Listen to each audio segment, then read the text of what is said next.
From Hollywood, it's time now for... Johnny Dollar. Joe Restelli at Homicide, Johnny. I was out when you called. Anything new on the Harvey Stone killing, Joe? Not a thing, but maybe we've already got all we need. Meaning Helen Barrett? We're still holding her. Joe, I don't think she did it. No? Oh, I know it all adds up to her, but... Well, just call it a hunch. Hunches are fine, Johnny, but facts are better. You want to hear some facts? I'll be right over.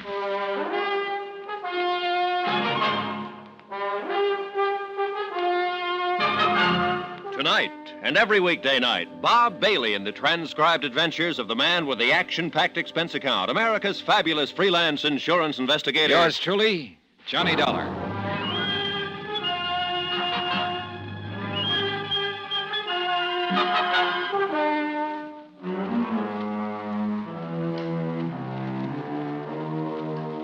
Expense account submitted by Special Investigator Johnny Dollar. To the Home Office, Northeast Indemnity Associates, Hartford, Connecticut. Assignment, the Imperfect Alibi matter, location New York City. Expense account continued. Item 8, $1.40, cab fare to police headquarters from my hotel to talk to Lieutenant Joe Restelli. Sit down, Johnny. Thanks. Facts, you said. Facts. Number 1. Harvey Stone was shot on the left side of the forehead at close range with a .38 caliber Smith & Wesson. The gun was near the body. Any prints on it? No, it was clean. But Helen Barrett had gloves with her. Helen says she left Harvey's apartment and went to her own to pack up. They were going to elope. When she got back to his apartment, he was dead. So she told me, Johnny. I'd like to believe her, too. She seems like a pretty nice kid, but... But what? Not enough facts in her favor. Who saw her leave Stone's apartment? We can't find anyone who did. What time did she leave? She can't remember. Did anyone see her return? What time? That's a lot of questions not to be able to answer, Johnny. Yeah, I know. What was the time of death? Medical examiner figures it's somewhere between 11:30 and midnight. Well, Helen told me she thought it was about 11 when she left Harvey's apartment and about midnight when she returned. Yeah, about. Even if she did leave, she only lives a few blocks away. There's a lot of time unaccounted for, Johnny. Yeah. Better fill me in on what you know. Well, as I get it, Harvey Stone took over the management of his father's corporation when old E.J. took to a wheelchair about a year ago. Yeah, I know. 2 years ago, old E.J. married an ex-chorus girl named Daphne. Yeah. Well, she's about Harvey's age. The two of them were apparently pretty friendly, and the old man was bothered by it occasionally. Incidentally, he and Daphne are joint beneficiaries on Harvey's insurance policy. $150,000 worth. Sounds like you're trying to tie the old man into the killing. Be quite a stretch, Johnny, from his wheelchair up in Westchester County to Harvey's apartment on East 57. I know, but right now I'm more interested in Daphne. Oh? I told you last night I thought Dutch Krieger was mixed up in this. I went to his office afterward and spotted a picture of Daphne Stone on his wall. Inscription, All My Love. Signed, Daphne. You think Daphne got Dutch to do her and himself a favor, huh? That's a possibility, isn't it? Sure, it's a possibility. Trouble is, there are all kinds of possibilities. Right now, I got to stick with a probability. Helen Barrett. Uh-huh. How are you doing on motive for her? Not good, not bad. We know there was some question as to whether they were going to be married or not. Helen says the hesitation was on her part. But suppose it was the other way around. Harvey decided not to go through with the marriage? Yeah. Getting cut out of the Stone money would hurt some girls plenty. Maybe this was her way of getting even with him for breach of promise. You know, Joe, for a guy who loves facts, seems to me you're edging over into hunches, too. Well, I admit it isn't a closed case by a long shot. So let's get back to facts. Harvey was shot in the forehead with a .38 Smith & Wesson sometime between 11:30 and... Excuse me. Restelli speaking. Who? What about? Oh, well, send him in. Somebody wants to see me about the killing. Oh? You Lieutenant Restelli? That's right. You're handling the Stone killing? Trying to. I want to talk to you about it. Sit down. Thank you. What's your name? Gentry. Alvin Gentry. So what about the Stone killing? I killed Harvey Stone. What? Let's have that again. I said, I killed Stone. I want to make a statement. Why did you kill him? He's making a play for my girl. I didn't like it. Your girl? You mean Helen Barrett? Who? Helen Barrett, Harvey Stone's fiancée. No, I don't know her. I mean my girl, Doris, a hat check girl at Barney's. Well, go on. Well, Stone was on the make for her. Every time he came in Barney's, he'd make a play for her. I told him to lay off, and he wouldn't. He asked her to go away with him. I went to his apartment, I killed him. How'd you kill him? I shot him. Where? I told you, in his apartment. I mean, where did the bullet hit him? Oh, in the chest. What kind of gun did you use? 45 Colt. What'd you do with the gun? I threw it in the river. Okay, Gentry, get out. What? I said get out. But I told you. Yeah, you told me all right. Now I'm telling you, get out. Look, I don't understand. I'll tell you what you do. You just go on out of here and think it over. When you come back with a few facts straight... Facts? Yeah, like the caliber of the gun and where Stone was shot and the location of the gun. You get the facts straight, and I'll be glad to listen to you. Now get out. Okay. Confessing Sam #1. Yeah, there's always a string of them. That's one reason we don't usually release the caliber of the gun to the papers, to help weed out these confessing Sams. Wonder why they do it. A psychiatrist was explaining it to me once. Something to do with repressed feelings of guilt, I think he said. Next one will probably say he stabbed Harvey Stone with a letter opener. Yeah. Well, I'm going to run out and have a talk with Daphne. Stelly speaking. What? Now, look, Mike, you take the statement, huh? Thanks. Well, I was wrong about the letter opener, Johnny. Oh? We got a guy now who claims he used a razor on Harvey. Slit his throat from ear to ear. As I left, I spent about 3 minutes feeling sorry for Rastelli and his crank confessions, but then I dropped that routine and started feeling sorry for my own problems. The case against Helen Barrett looked pretty bad, but I still kept thinking of Daphne Stone's picture in Dutch Krieger's office. Expense account item 9320, transportation to the Stone estate in Westchester County. I was shown into the king-size drawing room again to wait for Daphne.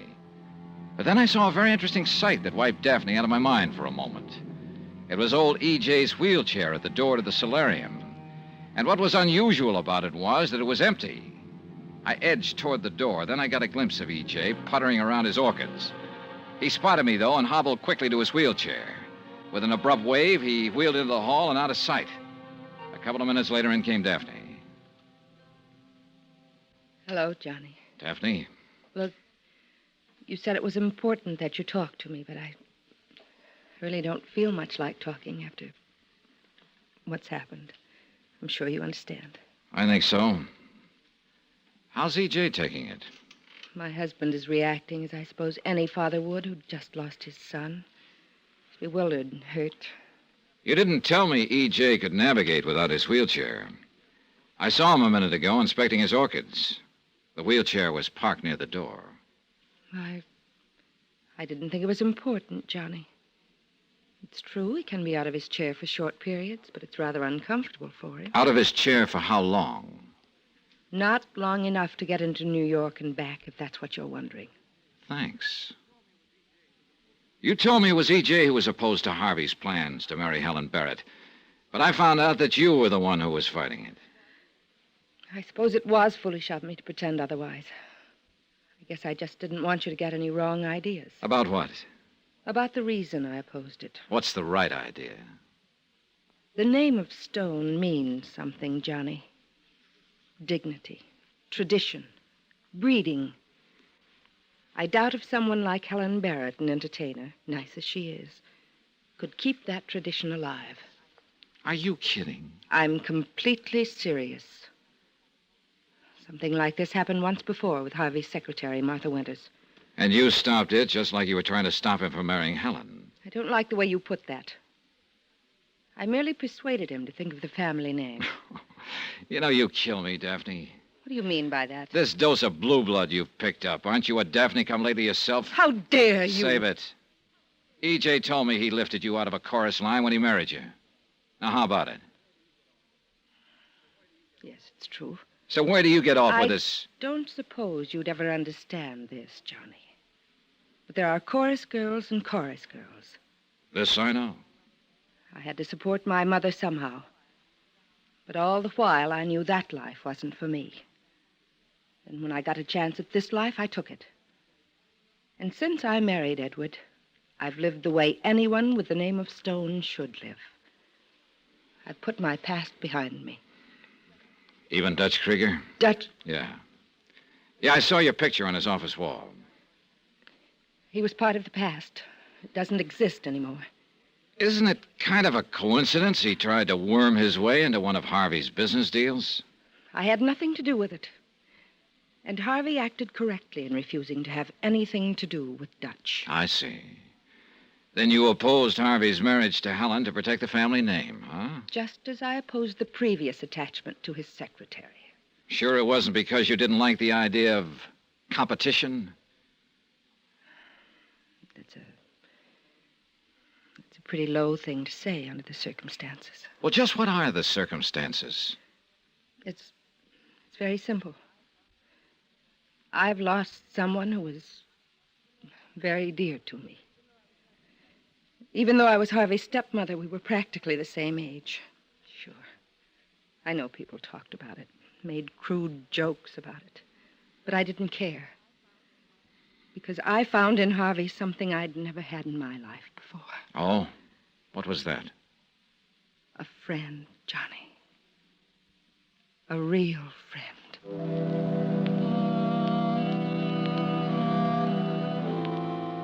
I went back into the city. If I could only find somebody to establish the time period Helen had been away from Harvey's place. I went over to her apartment house, figuring there's always one tenant who knows everybody else's business. 5 doorbells later, I found the one. Sure, I had to come in late, but I don't remember just what time. I was watching a program on the TV. There was this old man and woman went duck hunting. Yes. Really, what? You're sure it was Helen Barrett who came in? Well, I ought to be sure. She lives right under me. Besides, he was waiting for him. They had a talk. I couldn't quite hear what they were saying. She kept telling him to quiet down. Well, I wasn't really paying any attention. It was... No, of course not. You said he was waiting for her. Who do you mean? Friend of hers, at least he used to be. She used to go with him. Happen to remember his name? Sure. Gentry. Alvin Gentry. Alvin Gentry. It was Alvin Gentry who'd made the fake confession in Rastelli's office. At the time, there'd been nothing to tie him into the case. But now, according to Mrs. Carson, he was a friend of Helen's. My hunch about her innocence took a nosedive. Yeah, that confession he tried to make could be his way of trying to protect her. And that would add up to just one thing. Helen was guilty after all.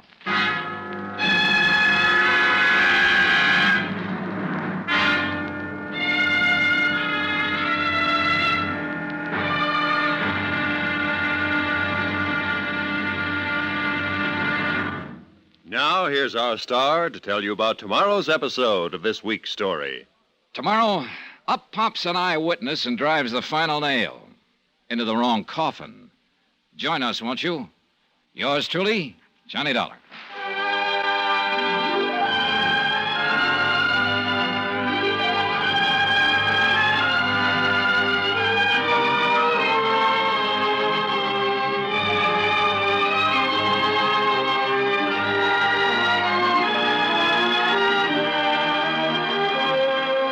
Yours truly, Johnny Dollar, starring Bob Bailey, is transcribed in Hollywood. Written by Robert Reif, it is produced and directed by Jack John Stone. Be sure to join us tomorrow night, same time and station, for the next exciting episode of Yours truly, Johnny Dollar. Roy Rowan speaking.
You've been listening to the OTR Gold Network. Find more classic radio at otrgold.com. Imperfect.com.